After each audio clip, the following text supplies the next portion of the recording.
Assalamualaikum warahmatullahi wabarakatuh. Perkenalkan, nama saya Atur Febriansyah dengan NPM 2040102052, lokal A1 dengan prodi Manajemen Sumber Daya Perairan. Bab 1, pendahuluan, latar belakang.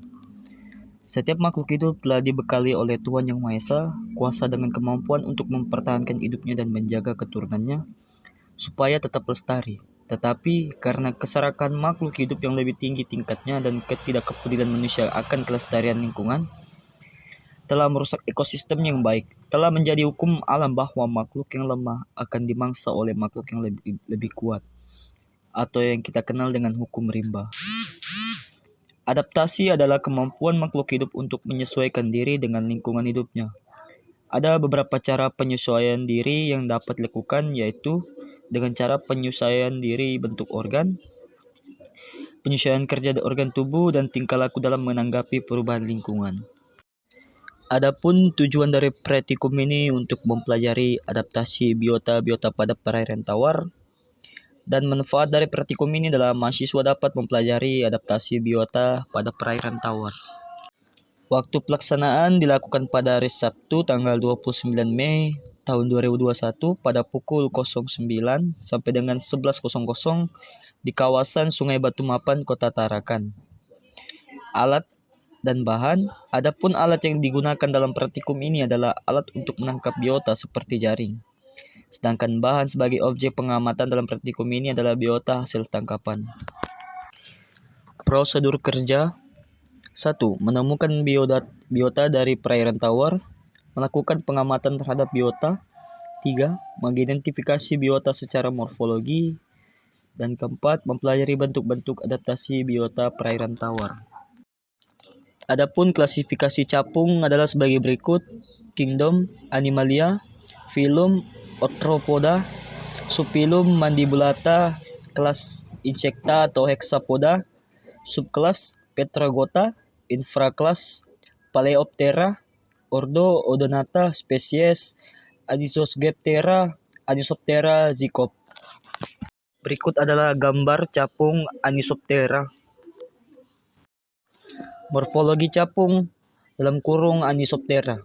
Capung termasuk dalam kelompok insekta atau serangga yang memiliki ciri-ciri terdiri atas 3 bagian, yaitu kepala, dada, dan perut.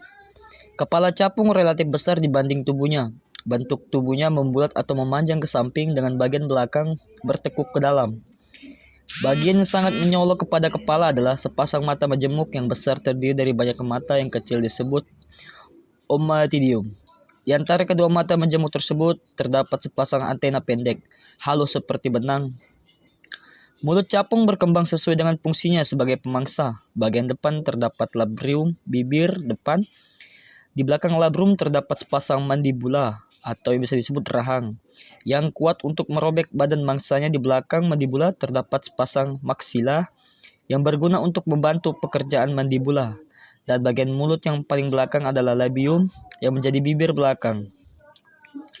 Bagian dada atau biasa disebut toraks terdiri dari 3 ruas. Yang pertama adalah protoraks, mesostoraks, dan metatoraks. Masing-masing mendukung satu pasang kaki. Menurut fungsinya, kaki capung termasuk dalam tipe kaki ratiporal, yaitu kaki yang dipergunakan untuk berdiri dan menangkap mangsanya. Abdomen terdiri dari beberapa ruas, ramping dan memanjang seperti ekor atau agak melebar. Ujungnya dilengkapi tambahan seperti umba yang dapat digerakkan dengan variasi bentuk tergantung jenisnya. Sayap capung bentuknya khas, yaitu lonjong atau memanjang, dan tembus pandang. Kadang-kadang berwarna menarik seperti coklat kekuningan, hijau, biru, atau merah. Lembaran sayap ditopang oleh venasis. Para ahli mengidentifikasi dan membedakan capung dengan melihat susunan venasi pada sayap. Habitat capung. Capung menyebar luas di hutan-hutan, kebun, sawah, dan sungai, hingga ke pekarangan rumah dan lingkungan perkotaan. Ditemukan mulai dari tepi pantai hingga ketinggian dari 3000 mdpl. Beberapa jenisnya, umumnya jenis capung, merupakan penerbang yang kuat dan luas wilayah jelajahnya. Beberapa jenis yang memiliki lain habitat yang spesifik dan wilayah hidup yang sempit. Capung jarum biasanya terbang dengan lemah dan jarang menjelajah jauh. Kesimpulan dari hasil praktikum ini ialah adaptasi merupakan suatu kemampuan dari makhluk hidup untuk bisa menyesuaikan diri terhadap lingkungannya dengan suatu tujuan untuk bertahan hidup. Selain itu, adaptasi juga adalah suatu cara yang dilakukan organisme atau biasa disebut makhluk hidup agar bisa mengatasi tekanan dari lingkungan dengan suatu tujuan agar mempertahankan hidup.